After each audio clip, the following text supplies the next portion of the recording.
Filhos da pauta, FDP, filhos da pauta. Temos hoje um árbitro da FIFA, tá certo? Que escolheu trabalhar no VAR. Igor Júnior Benevenuto. Tá aqui com a gente. Ele ainda apita em campo, vai contar pra gente, especialmente campeonato estadual, mas os campeonatos das divisões superiores, ele escolheu trabalhar no VAR. Igor, seja muito bem-vindo. Você já deve ter ouvido o FDP muitas vezes na vida, mas nunca neste contexto. Você é um FDP VIP, está alçado à condição de FDP VIP. Seja muito bem-vindo, obrigado pela presença. Eu que agradeço a oportunidade de estar com vocês, estar participando do programa. FDP foi a frase que eu mais ouvi na minha vida inteira dentro de campo. Na hora que você entra no gramado, a única pessoa que já tem um coro já orquestrado ali é o árbitro, né? Então, mas hoje eu estou aqui como VIP, um FDP diferente. Aqui é e diferente. Muito obrigado aí pelo convite. É isso aí. Não é muito diferente comentarista, não. Fica tranquilo. Normal. Tá na boa. Dudu, faça as honras. Igor, primeiramente, muito obrigado. Tivemos o prazer de nos encontrarmos ontem na gravação, né, da nossa amiga Clara Senra, que vem aí um programa muito legal. E falei, pô, Igor, vamos lá no FDP. Ele falou, a hora que vocês quiserem. Então, muito obrigado por ter aceito o convite. A primeira pergunta é a seguinte: você fez a opção por ser exclusivo árbitro VAR. Você é FIFA, exclusivo do VAR. Por que você fez essa opção? Uma questão financeira? É algo que você quer se especializar? A carreira pode se estender mais do que você apitando dentro do campo? Você apita mais vezes e por isso ganha mais dinheiro? Por que dessa opção? São todos esses contextos que você falou aí. Em 2020, o VAR estava surgindo. E a maioria dos árbitros na CBF não gostavam de fazer VAR. Só algumas pessoas, que geralmente faziam campo, faziam também a cabine do VAR. E eu liguei para o Leonardo Garciba, que era o presidente da comissão na época, e falei, ô Garciba, eu estou com 41 anos de idade, né? Já não tenho como ingressar ao quadro da FIFA como árbitro central. E futuramente, com certeza, vai ser criado o quadro de árbitros da FIFA. Nessa época ainda não tinha nenhuma conjuntura de que seria criado. E eu falei, eu já estou com 41 anos, é mais desgastante estar dentro de campo, tem que treinar muito mais, o físico já está ficando um pouco para trás. Tem muita gente nova surgindo aqui em Minas Gerais, no Brasil inteiro. Eu sei que você precisa de espaço para aproveitar esses árbitros também. Então eu gostaria de me dedicar exclusivamente ao VAR. Se você pudesse me dar essa oportunidade, porque eu quero me capacitar, quero me tornar um especialista para poder futuramente entregar um melhor trabalho dentro da arbitragem. Ele falou, você tem certeza disso? Eu falei, tenho, eu quero, é uma vontade de mim. Ele falou, então tá, vamos fazer a sua vontade. E eu só fiz um pedido para ele, eu queria apitar um jogo de despedida no Campeonato Brasileiro da Série A. E ele me deu esse jogo, eu apitei Atlético Goianiense e Ceará. Na verdade, ele me deu mais 7 jogos, né? Que seriam os 7 jogos para me completar 50 jogos apitados na Série A do Campeonato Brasileiro. Aí eu completei esses jogos e depois disso eu fiquei exclusivamente no VAR.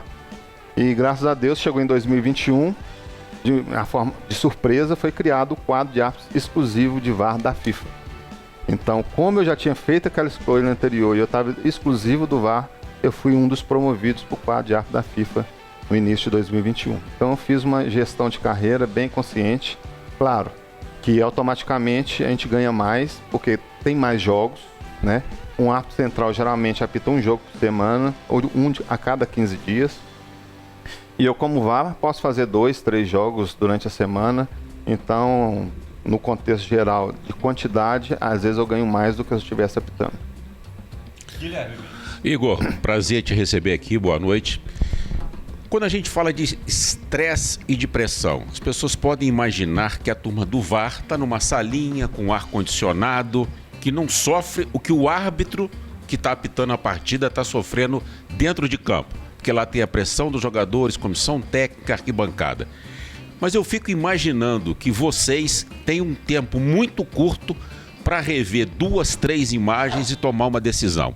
Fazendo uma comparação, quem está sofrendo mais pressão nessa hora? É o árbitro de campo ou quem tem que tomar a decisão lá no VAR? No momento da checagem de um possível lance a ser checado, é o árbitro de vídeo que está ali dentro da sala. Ele tem a pressão de ser preciso, ele tem que ter uma interpretação da regra acima, né, bem apurada. E tem a questão do tempo, né? As pessoas querem que as coisas aconteçam em 30 segundos, 40 segundos, e tem lances que são muito difíceis de serem vistos, principalmente dependendo da quantidade de câmeras que são disponibilizadas numa partida.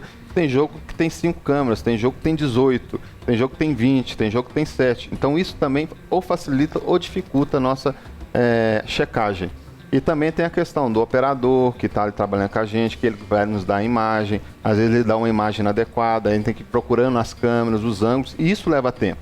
E às vezes a pressão do tempo que as pessoas ficam falando, e a cobrança também que a gente tem, isso às vezes coloca uma pressão. Se você não tiver uma tranquilidade, a gente fala que está com a pressão 12/8, você pode tomar uma decisão incorreta, avaliar de forma inadequada. Então, de qualquer forma, tem pressão dentro de campo e dentro da cabine. Porque nós já ouvimos assim, desculpa, Bob, alguns áudios que foram liberados da conversa de cabine com o estádio, e a gente vê muitas vozes ao mesmo tempo. Então, às vezes, parece até que vocês estão meio que discutindo lá dentro. Pelo menos é a impressão que fica para quem está só ouvindo o áudio. Não, verdade. O que acontece? O diálogo tem que ser só do árbitro com o VAR. Só os dois, nesse momento, tem que dialogar. Mas só que o microfone do árbitro, ele fica aberto e fica captando as vozes dos jogadores. Então isso atrapalha muito. O jogador, quando fica em cima do árbitro ali, questionando, falando, e o árbitro tendo que dar explicação, tentando controlar os ânimos ali dentro de campo, atrapalha a gente também. Porque aí você vê o áudio fica sujo, né, quando você está olhando lá, várias vozes, isso atrapalha a minha comunicação. Várias vezes eu tive que esperar o árbitro tomar lá 2 minutos, 3 minutos de controle dentro do campo para poder conversar com ele. Então esse tempo de checagem também é atrapalhado pelo comportamento, às vezes, inadequado de muitos atletas. O jogador é muito mala, né, cara? O cara tá ali pra tomar uma decisão. Pode ser a favor do time dele ou contra o time dele. O cara assim, mas foi falta, olha lá, foi falta. Aí tá o Guilherme do outro lado, não foi não. Calma, vou checar. Não, mas foi. Cara, que...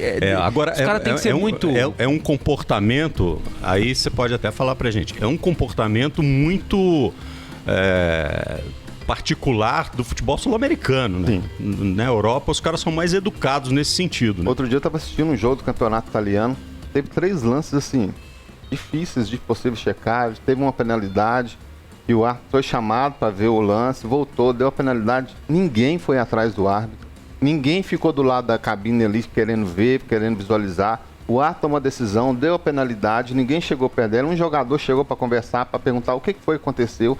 Ele explicou, a bola pegou na mão do seu jogador. Ele, ok, beleza. Um comportamento assim, diferenciado. Aqui não. Tudo é na pressão, na falta de educação, muitas das vezes.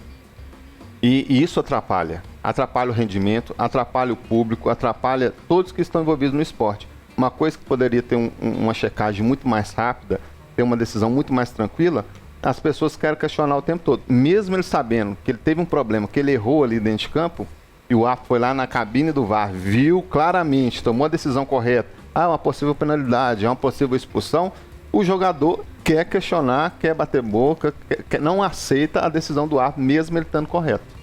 Vamos lembrar para quem está ouvindo, para quem está vendo, quais são as atribuições do VAR, do árbitro de vídeo.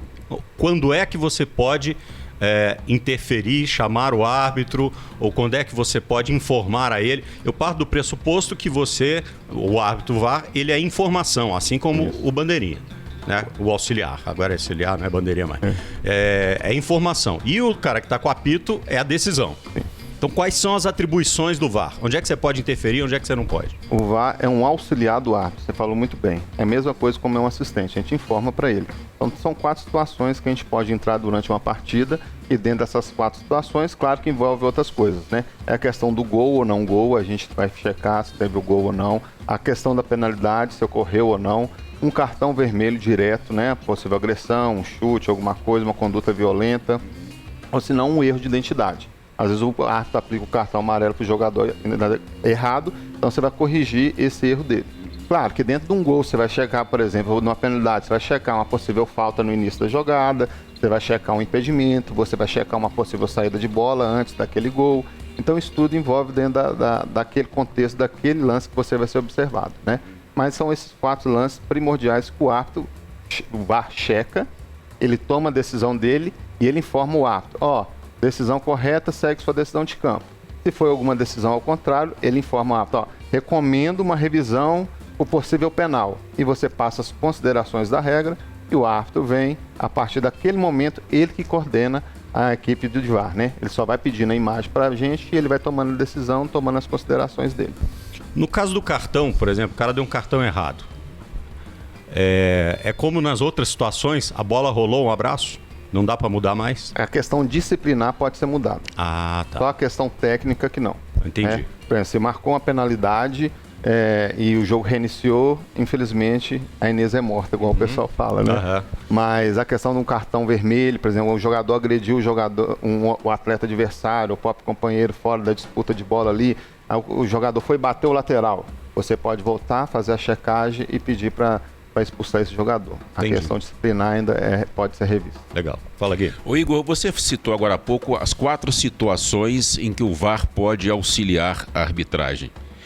E falando em VAR, é uma coisa muito recente, muito nova no futebol, se a gente comparar com a linha histórica do esporte. Claro. O VAR ainda está, podemos dizer, está surgindo no meio do futebol. Você acredita que com o passar do tempo, outras atribuições ou outras situações podem ser entregues ao VAR para que ele decida além dessas 4? Eu considero que sim, você falou muito bem. A gente fala que o VAR está engatinhando, iniciando, tem apenas 4 anos, está indo para o 5º ano agora, né? Então é muito recente. E às vezes a gente é imediatista, quer que a perfeição já esteja dentro do esporte, dentro da questão do VAR, e não é assim que funciona. É uma adaptação para os atletas, para os torcedores, para a arbitragem também, para a própria FIFA, para a própria IFAB. Eles montaram um protocolo básico, inicial, e igual a regra. Todo ano a regra vai mudando. E com certeza vai ter outras atribuições, vai ter outras mudanças. A qualificação dos árbitros vai ser mais capacitados, vai ter uma melhora consideravelmente com o passar dos anos. Eu comparo comigo. No início, primeira vez que eu fui fazer VAR num treinamento, eu saí chorando pro quarto. Falei que lá no treinamento que nunca queria entrar na cabine do VAR, que isso não prestava, que eu não ia ser VAR, que eu nunca queria saber, que eu só queria apitar. E hoje eu tô como a FIFA do VAR, né? Eu tenho um desempenho muito bom dentro da arbitragem, da cabine. Claro, tem muita coisa para melhorar, para aprender, mas eu sou um dos astros principais do país, tanto que, né, graças a Deus, eu tô na FIFA. Ô Igor, você falou aí que eu não queria ser VAR, eu queria continuar apitando dentro do campo. Qual o jogador mais mala, aquele que mais quis apitar jogo? Aquele que fica assim, pô, tá errou, não sei o que e tal, que você já conviveu com ele ali dentro? Tem que fazer uma lista, hein? Olha, infelizmente eu não vou poder citar nomes, porque eles ainda jogam e não é permitido eu falar. Mas vocês conhecem bastantes aí, os mesmos que vocês pensam, que vocês assistem todos os dias aí nos jogos, tanto do Campeonato Mineiro quanto do Brasileiro. Vamos fazer uma listinha nós aqui? Um abraço pro Felipe Melo. Diego Souza. Um abraço pro Diego Souza. Diego Souza, Felipe Melo. Eu acho que pode botar o Hulk. O Hulk recentemente também. Tem vários aí, entendeu? Tava jogo O Fred demais. apitava muito. O Fred, você pode falar Fred que vir pra FIFA. O Fred, assim, como ele já parou também, assim... O Fred vir pra FIFA, fala a verdade. O negócio é o seguinte, ele é um jogador que você tem que saber lidar com ele. Se você for permissivo e deixar, ele toma conta. Ele toma conta. Mas se você controlar ele, colocar ele, conversar com ele ia tranquilamente, né? E vai do perfil de cada árbitro. Tem árbitro que é mais permissivo, que conversa mais, porque existe uma diferença muito grande, por exemplo, às vezes com o árbitro europeu com o árbitro brasileiro. Lá eles dialogam mais, conversam mais, mas por quê? Os jogadores e todo mundo respeita isso lá. Aqui, se você dá papo com um jogador, o cara já pensa o contrário, vou tirar proveito disso. Então, aí as pessoas, o árbitro tá dando moral pro cara ali, o cara tá conversando, tá mandando o jogo. E tem jogador que comporta dessa maneira mesmo, né? Então a gente prefere ter um certo distanciamento, um certo controle nessa questão da verbalização, mas são vários jogadores que têm um comportamento muito difícil. Você tá livre deles, né? Graças a Deus, eu tô livre. Mas eu fico dentro da cabine do VAR, eu fico inquieto lá, porque às vezes eu vejo eles fazendo com meus companheiros dentro de campo, tem hora que dá vontade de pegar. Apita da cartão pra esse cara aí, pelo amor de Deus. Mas não pode, Não né? posso, eu tenho que ficar calado. Aí tem meu companheiro, quero até mandar um abraço pra ele aqui, que tá comigo me aturando o ano todo aí, que é o Frederico Vilarinho, que é meu avar nesse campeonato, um excelente avar. É sempre o mesmo. É sempre o mesmo. O que é um Às vezes avar? varia. Explica pra gente o que é O o avar. avar é como se fosse meu bandeirinha dentro da cabine. Entendi. E ele é um árbitro assistente. Então o que acontece? Às vezes quando eu vou checar um lance, né? estou checando, o jogo às vezes está em andamento. Então ele que vai passar a ser o VAR, ele que vai ficar vendo tudo que está acontecendo. E se caso aconteça alguma dessas considerações que tem que ser avaliadas que eu falei para vocês, ele vai falar: Igor, depois que eu terminei a checagem, tem um possível penal para checar, tem um possível cartão vermelho para checar. Ele faz uma marcação lá no painel lá que fica marcado. Aí eu vou lá e checo para chamar e o árbitro tomar essa decisão. E nos lances de impedimento, ele me ajuda porque ele é um especialista na questão do impedimento. Então, Frederico Vilarinho sempre está me acompanhando. Um abraço para ele. Abraço para ele. Falar em negócio de impedimento, deixa eu te perguntar uma coisa. Esse protocolo do impedimento, que o cara tem que deixar a jogada seguir para depois levantar a bandeira, isso não é um protocolo meio bobo, não? Porque é o seguinte, se o cara viu que o cara tá impedido, às vezes o cara tá 2 metros na frente, aí ele dá aquele pique, tem o desgaste, às vezes vai ter um embate com o goleiro, pode se machucar, já aconteceu do cara se machucar e não tá valendo absolutamente nada e ele tem que deixar o lance até o fim, sabendo que é pra parar. Não acho isso meio bobo, não? Tava tendo um probleminha assim. Esse era um problema que está sendo ajustado pelo CNM. Foi muito bem ajustado agora, porque no início o pessoal teve essa dificuldade mesmo. Lances muito claros de possível impedimento e o pessoal deixando seguir, sendo que depois ia dar um grande transtorno, poderia até provocar um cartão vermelho por uma conduta violenta do atleta, um jogo brusco grave. Então, lances claros de possível impedimento, o jogador esteja bem adiantado, 1 metro, 2 metros, ou aqueles lances que vão pelas laterais, que não tem uma ação progressiva para dentro da área, já é para se matar direto. Você pode perceber que no campeonato agora já mudou bastante. Vários assistentes têm marcado já o impedimento automaticamente. É só aqueles lances muito ajustados, que de tá ou não tá, e muito próximos à área ali, de uma verticalidade concreta para dentro da área, que é para deixar seguir, né? Principalmente próximo à área ali, a gente deixa seguir mais. Mas esses mais longos já é para matar já. Porque senão, no final das contas, a função do assistente ali acaba deixando de existir, né? O cara tá ali para quê, afinal de contas, né? Concordo com você. Não faz muito sentido. Outra coisa que eu queria te perguntar é o seguinte. A gente tem dito muito aqui, e isso é um trabalho de conscientização que eu acho que todo mundo tem que participar, que os artistas do espetáculo, quem faz o jogo, no caso os jogadores, os atletas, e acho que os árbitros participam disso também, estão expostos o tempo todo, são seres humanos. Claro. Seres humanos. Então, no caso do VAR e no caso da arbitragem, é um trabalho humano e técnico. Você tem uma máquina, depois a gente vai falar essa diferença entre as máquinas ali, mas você tem um humano e você tem uma parte técnica. Na parte humana, naturalmente existem vaidades. Acontece de, às vezes, o árbitro de campo ter uma determinada postura em relação ao árbitro do VAR, porque o árbitro do VAR era mais experiente do que ele, aí o cara tem um pouco de, se o cara lá é mais experiente e me chamou, então vou na dele, não vou no que eu pensei, ou ao contrário. Existe isso? No início existiu, sim. A gente não pode negar, porque tem uma diferença. Às vezes estava um árbitro FIFA lá no VAR e um árbitro CBF ali apitando, então às vezes ele pesava essa questão. Ou às vezes era um árbitro FIFA apitando e um árbitro CBF, né? Mas isso foi bem já coordenado, já foi modificado para que o que tem que decidir o que é a regra do jogo, né? Para acabar com essa vaidade, acabar com esse tipo de problema, porque às vezes o árbitro ia lá ver a jogada ali e às vezes decidia porque ele queria manter a decisão dele de campo. E isso causou algum problema alguns anos atrás em algumas situações, né? Então isso foi trabalhado, tem sido trabalhado constantemente pela comissão para que isso não aconteça, né? A gente sabe que nós somos seres humanos, cada um, como você falou, tem sua vaidade. Pode ser que isso internamente ele não exponha isso verbalmente, mas pode ser que aconteça e pode acontecer ainda. Mas a comissão tem trabalhado para evitar esse tipo de problema porque vai trazer um prejuízo para a instituição, que é a CBF, para a arbitragem e para o próprio espetáculo, que é o que tem que ser beneficiado o jogo, né, correto ali, a decisão correta. Ô Igor, você estava dizendo para a gente ali antes de começar o programa que fez a opção pelo VAR no Campeonato Brasileiro, mas que no Campeonato Mineiro você continua apitando. De forma geral, Campeonato Mineiro e Campeonato Brasileiro, alguém já tentou, ou diretamente ou por vias tortas, te comprar? Eu já tive um problema no início da minha carreira, quando eu entrei para a CBF em 2012. Certo cidadão se aproximou de mim e falou que ia jogar numa casa de aposta e me ofereceu, né, uma quantidade a cada jogo que eu fizesse o resultado para ele ali. Eu fiquei muito assustado, fiquei assim, né, transtornado, mas eu denunciei essa pessoa. Isso foi para a Polícia Federal. A gente tem um corregedor da Polícia Federal dentro da CBF, que é o Dr. Edson Rezende. Ele é delegado da Polícia Federal. Eu denunciei essa pessoa, foi colocado um inquérito. Eu tive que ir na delegacia, fiz depoimento, fiz tudo e nunca mais ninguém me abordou. Porque eu acho que quando você faz uma coisa, toma uma atitude, isso vai se espalhando, entendeu? E foi a única vez que alguém abordou e chegou perto de mim para fazer esse tipo de situação, né? Então, interior, hotel, Campeonato Mineiro, o cara fala, assim, pô... Até porque assim, eu corto, né? Alguém que chega querendo dar um presentinho, querendo conversar antes do jogo, eu não dou liberdade. Eu peço para não me procurar, não vem com brincadeira no WhatsApp, eu não permito, né? Legal. Porque eu sei que, tenho certeza que meu celular é grampeado, meus e-mails, é tudo vigiado.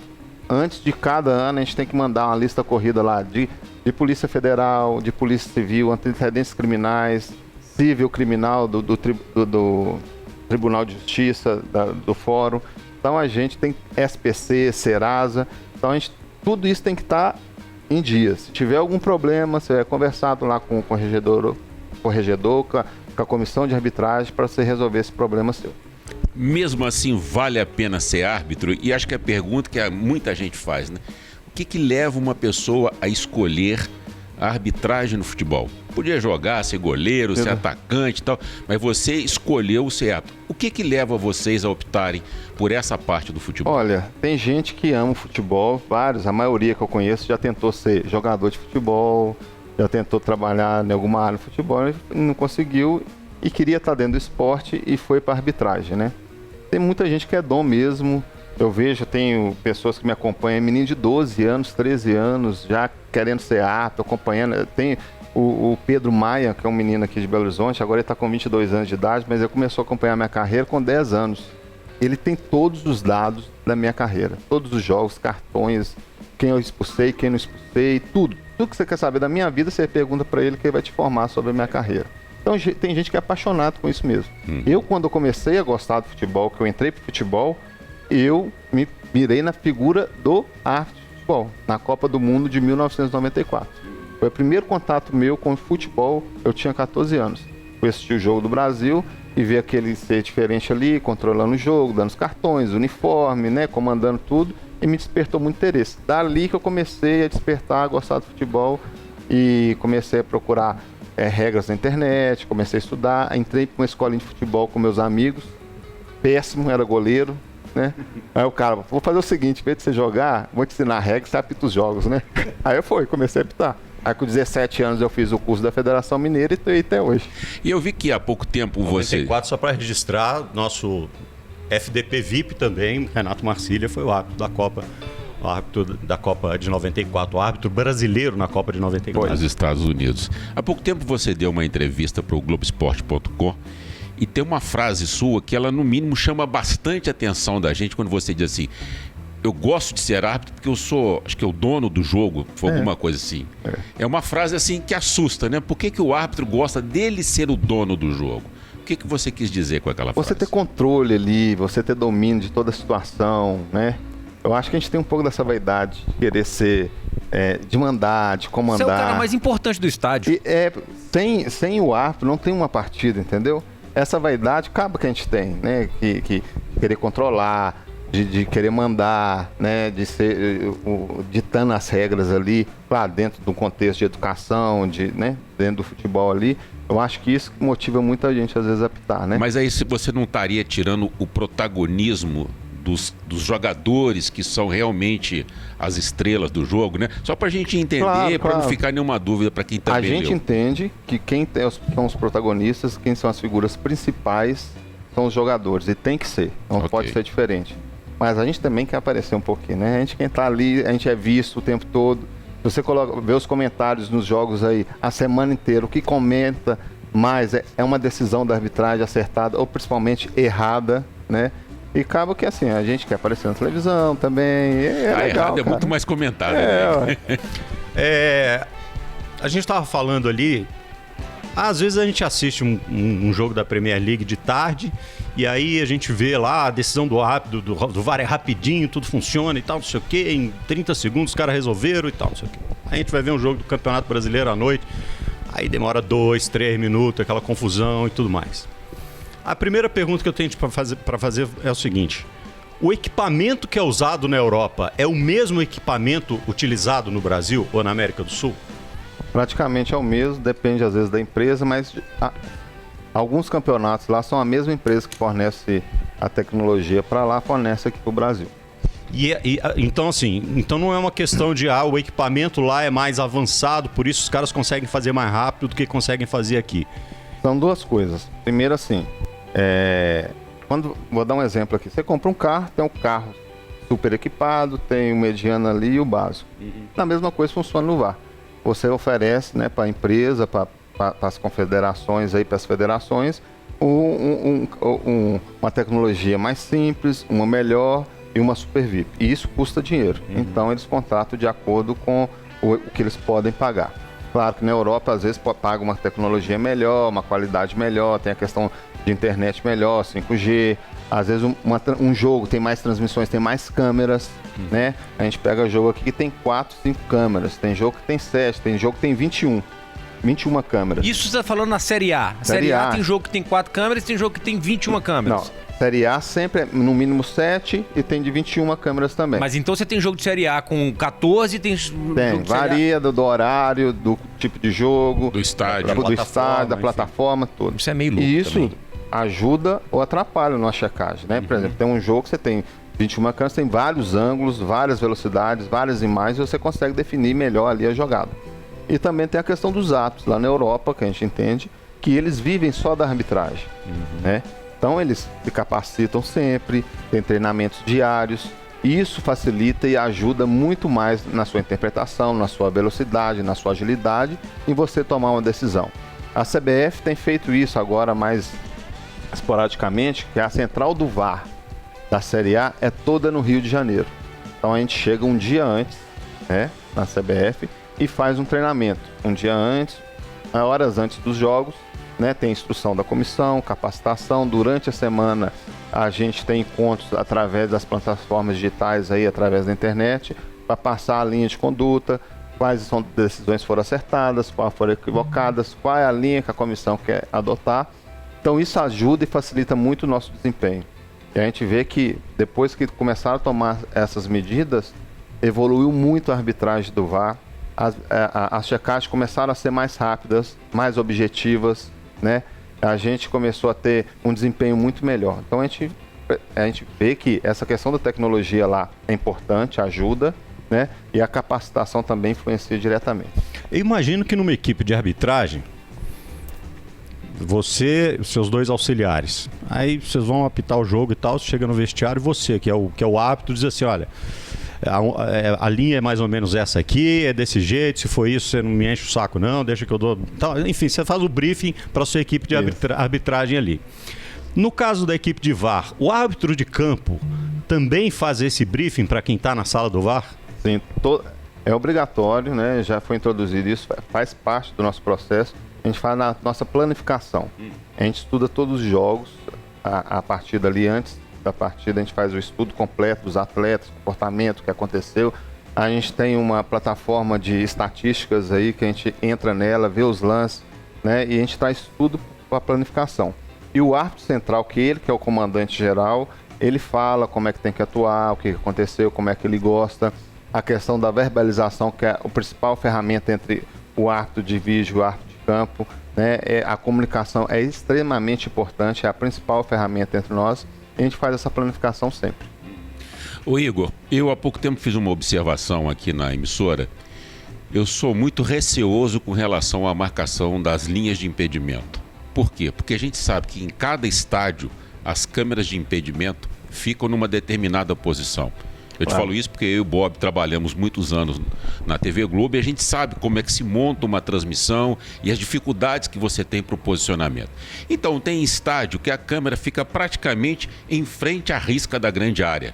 Em outros fica na intermediária e em outros estádios fica perto do círculo central. Eu acho que esse é um grande problema que a gente tem no VAR para analisar o impedimento. Mas me parece que o equipamento que se é usado lá fora quando se traça as linhas, ele parece talvez mais preciso ou mais nítido. Eu não sei se tem diferença da qualidade. Essa é uma dúvida que eu tenho. E queria aproveitar para te perguntar, eu vi que na Espanha esse ano, a La Liga definiu que a equipe do VAR é só do VAR, ela não apita jogo. Foi uma decisão acertada, assim, analisando esse pacote todo? Eu vejo a questão da linha de impedimento, essa questão da tecnologia, da transmissão, da qualidade das câmeras influencia diretamente, né? Da tecnologia, da própria formatação ali da tecnologia de 3D que existe, né, para poder traçar a linha. É um software. O campo é só para explicar rapidinho para quem está em casa, porque assim o campo ele é mapeado em 3 dimensões, né? Então tem pontos de referência e ele é mapeado e é reproduzido no computador. Por isso que os campos colocaram os campos todos com a mesma dimensão para ficar mais fácil. Sim. E frequentemente a gente vê às vezes uma equipe do VAR, me corrija se eu estiver errado, andando pelo campo para fazer marcações para que as câmeras lá de cima possam captar e fazer a calibragem do campo, não é isso? Isso é feito, você falou correto. Faz essa calibragem antes dos jogos para quando precisar de passar a linha ali, tá tudo calibrado, tudo feito direitinho. Independentemente de onde está a câmera que vai captar a jogada, a calibragem é feita pelo computador. Isso. Então, e a gente tem, por exemplo, na Série A, a gente tem 4 câmeras que a gente pode passar a linha de impedimento. Tem a câmera 1, pega o campo todo, tem a 6 e a 7, que são as laterais ali de impedimento, e a gente tem a 13 e a 14, que são 2 câmeras contrárias, né, da câmera 6 e a câmera 7, que ficam do lado aqui do campo, que ficam na linha de fundo, que dá uma outra perspectiva, uma outra imagem para a gente poder traçar essa linha, ver o pé do jogador, o braço do jogador, de um outro ângulo, e a gente traçar essa linha. Então a gente traz com todo cuidado, tem que pegar o frame certinho lá, da calibragem da bola primeiro, colocar no ponto certinho do jogador que está mais próximo à linha de fundo. E tem jogos que já aconteceu de não ter como passar a linha, por um problema, às vezes, de iluminação. Eu já fui no jogo, por exemplo, da Série B, que eu não conseguia traçar a linha. Por quê? A iluminação, ela tampava a linha todinha, e o software não conseguia fazer a leitura, né?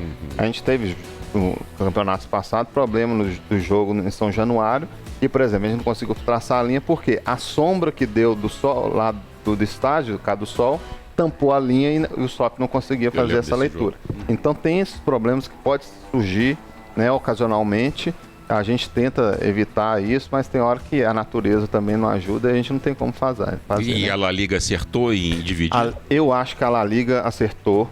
A CBF está com esse pensamento também, o CNM pensa dessa forma. Eu acho que quando você, no meu caso, eu tenho essa experiência própria. Quando você se qualifica, se dedica mais a uma certa atividade, você vai entregar um resultado muito melhor, né? Às vezes você ficar variando de campo, variando por VAR, né? Isso pode ser um complicador. Então você ter um quadro especialista naquela área vai dar um resultado muito melhor. Ô Igor, recentemente você se assumiu gay. Sim. E num ambiente tão machista que é o futebol, né, onde há tanto preconceito, por que você tomou essa decisão?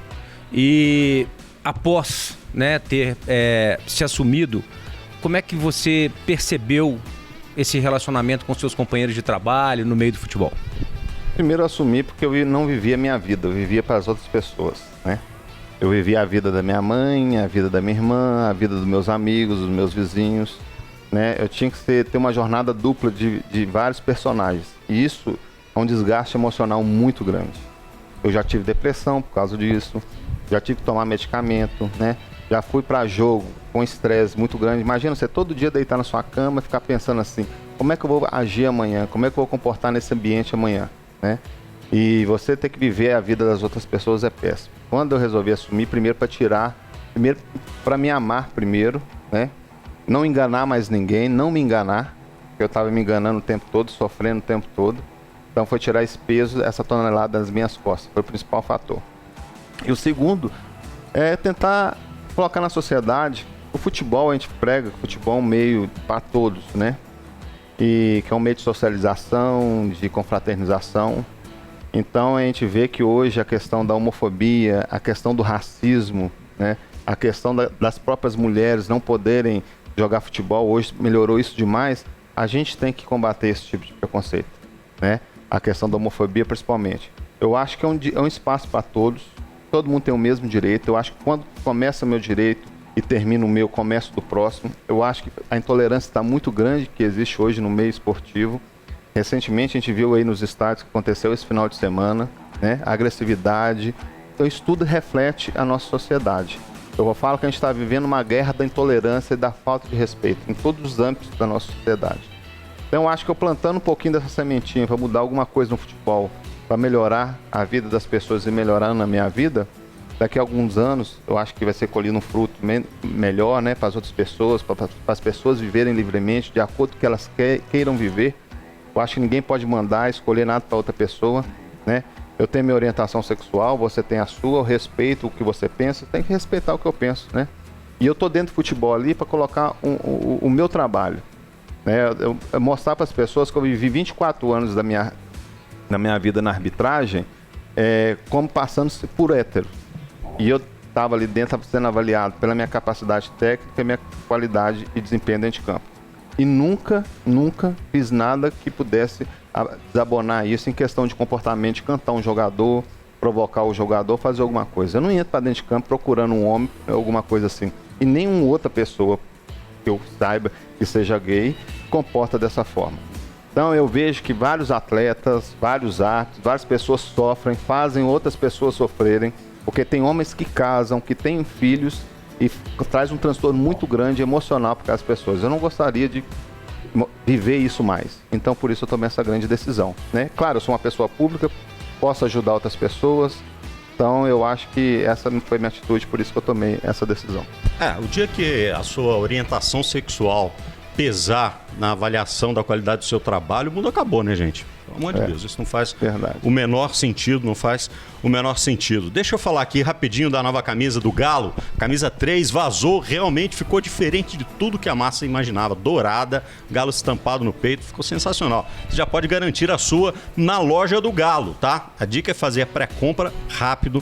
Já quem fizer entrar automaticamente no sorteio, tem a chance de levar a nova camisa autografada pelo Arana. Vai perder essa chance não. Então corra e aproveite, porque essa promoção é só para quem fizer a compra na pré-venda.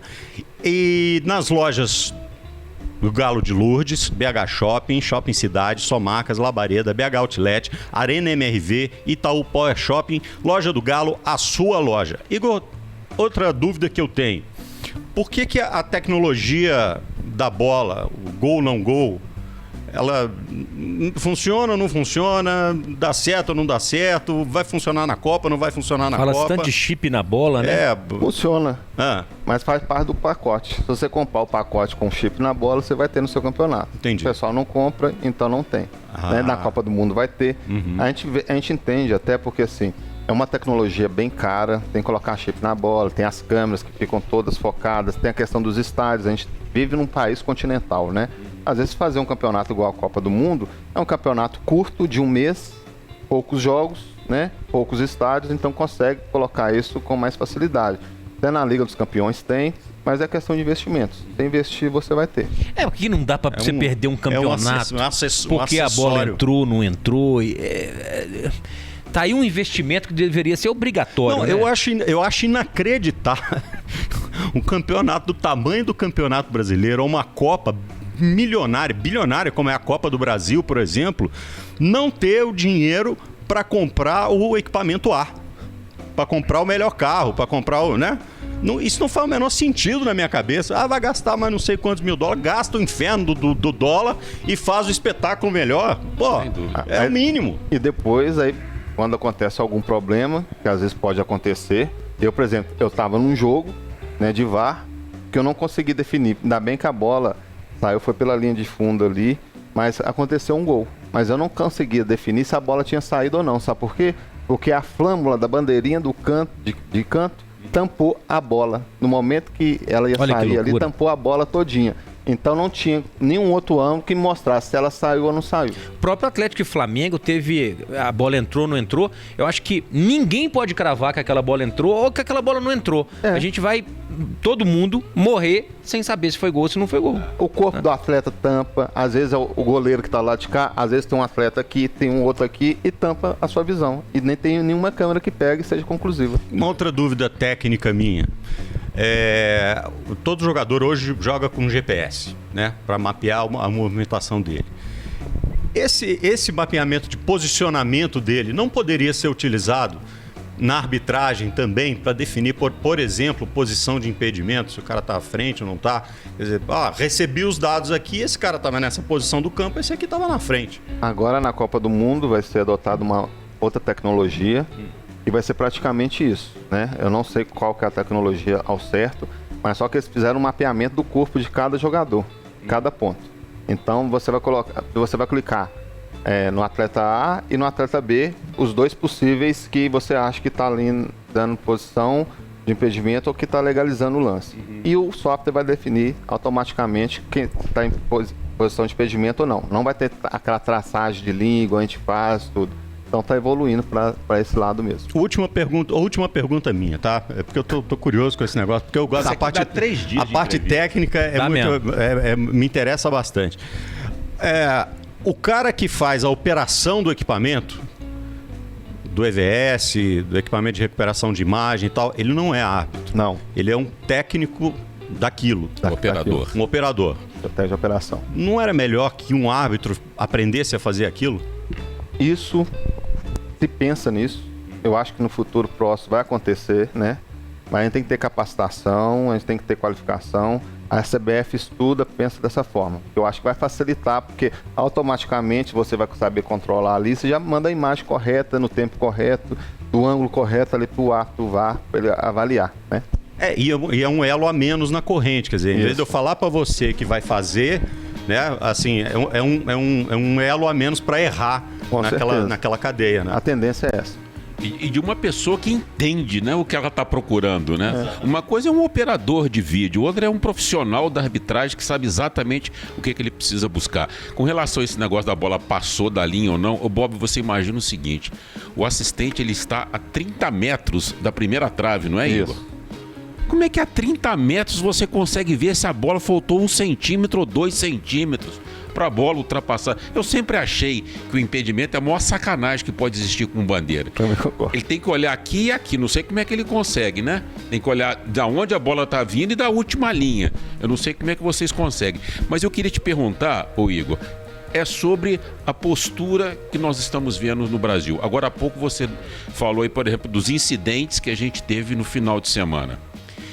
E na primeira parte do programa a gente comentou como os jogadores brasileiros ficam em cima da arbitragem.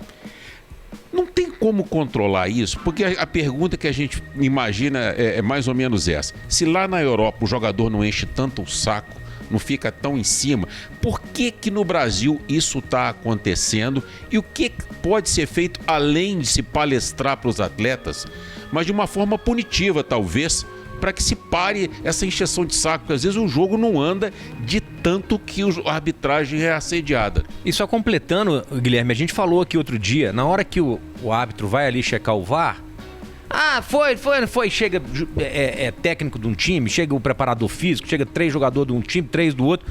Cara, eu acho que se eu fosse árbitro eu ia dar um de maluco, eu ia tirar um cartão vermelho e falar, tá aqui pra você. Tira 6, 3 de cada lado. Será que o nego ia falar, opa, cara, olha isso, o cara deu um de maluco lá, mas não funcionaria, não? Olha, primeiro a gente falou que no início a questão cultural de educação.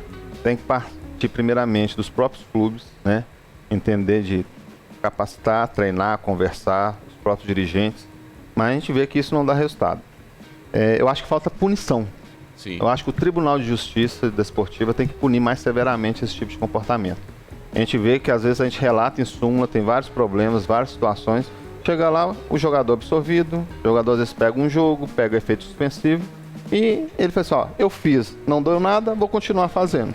Entendeu? Impunidade. Então a impunidade está ajudando a aumentar mais a intolerância e a falta de respeito com o ser humano, com o ato que ali é uma autoridade dentro de campo. E também a gente pensa que o árbitro tem que ter mais força para poder apitar, tomar a decisão dele ali, ter coragem, né? Às vezes a gente fica um pouco acuado porque às vezes vai passar para a imprensa mete o pau, fala mal do árbitro, porque não deu cartão, porque deu cartão. Aí o árbitro pega e faz uma coisa igual o Berg falou aí, o Domênico falou, dá 6 cartões vermelhos. Ele fala a semana inteira criticando, massacrando ele enlouquecidamente, né? Então a gente fica assim, na sinuca de bico. Às vezes a gente fica sem saber o que fazer na verdade, né? É uma questão educacional por que isso tá muito que eu não longe. fui árbitro. Muito eu ia, bem. ia demitir, não. Eu ia expulsar 6. É, né? Ó, uma coisa rapidamente aqui para dizer que você é um excelente árbitro, que já teve gente que falou aqui que você é americano, atleticano e cruzeirense. Isso é a melhor coisa do mundo, né, pro árbitro? Depende, assim, de cada situação. Se eu errei a favor de A, de B ou de C, se eu acertei a favor de A, de B, isso é de acordo com a interpretação deles, né? Aqui, a gente tem 2 minutos para terminar o programa. E o que eu queria saber de você é o seguinte. Recentemente, a gente teve um caso do diálogo do Daronco com o Hulk. O Hulk falou assim, ele falou isso para mim assim, assado.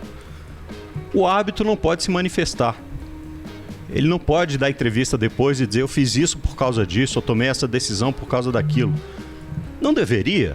O árbitro não poderia ter também voz, né, para dizer por que ele decidiu isso e não aquilo, em vez de ficar tomando pancada? O meu pensamento é esse. Eu acho que a gente poderia ter voz, ter oportunidade, porque fica o dito pelo não dito.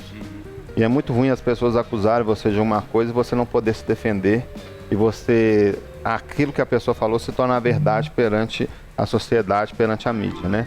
Eu acho que a gente tem que evoluir para isso, ainda mais futebol hoje, né, mudou bastante. Mas é uma determinação da FIFA e da comissão de arbitragem. Infelizmente a gente tem que ficar por enquanto calado. Dá tempo de mais um? Ele tem que voltar, né, Bob? Tem que voltar. Não dá tempo? Não dá tempo. Mas assuma um compromisso com a gente que você vai voltar. Assumo. Bacana. Estarei aqui de volta, só chamar. Boa! Parabéns. Boa! Maravilha. Obrigado. Notícias importantes, fontes e opiniões, entrevistas, análises e considerações, informação no fim do dia. E se o assunto tá em alta, ele tá na FDP. Filhos da pauta, FDP. Filhos da pauta,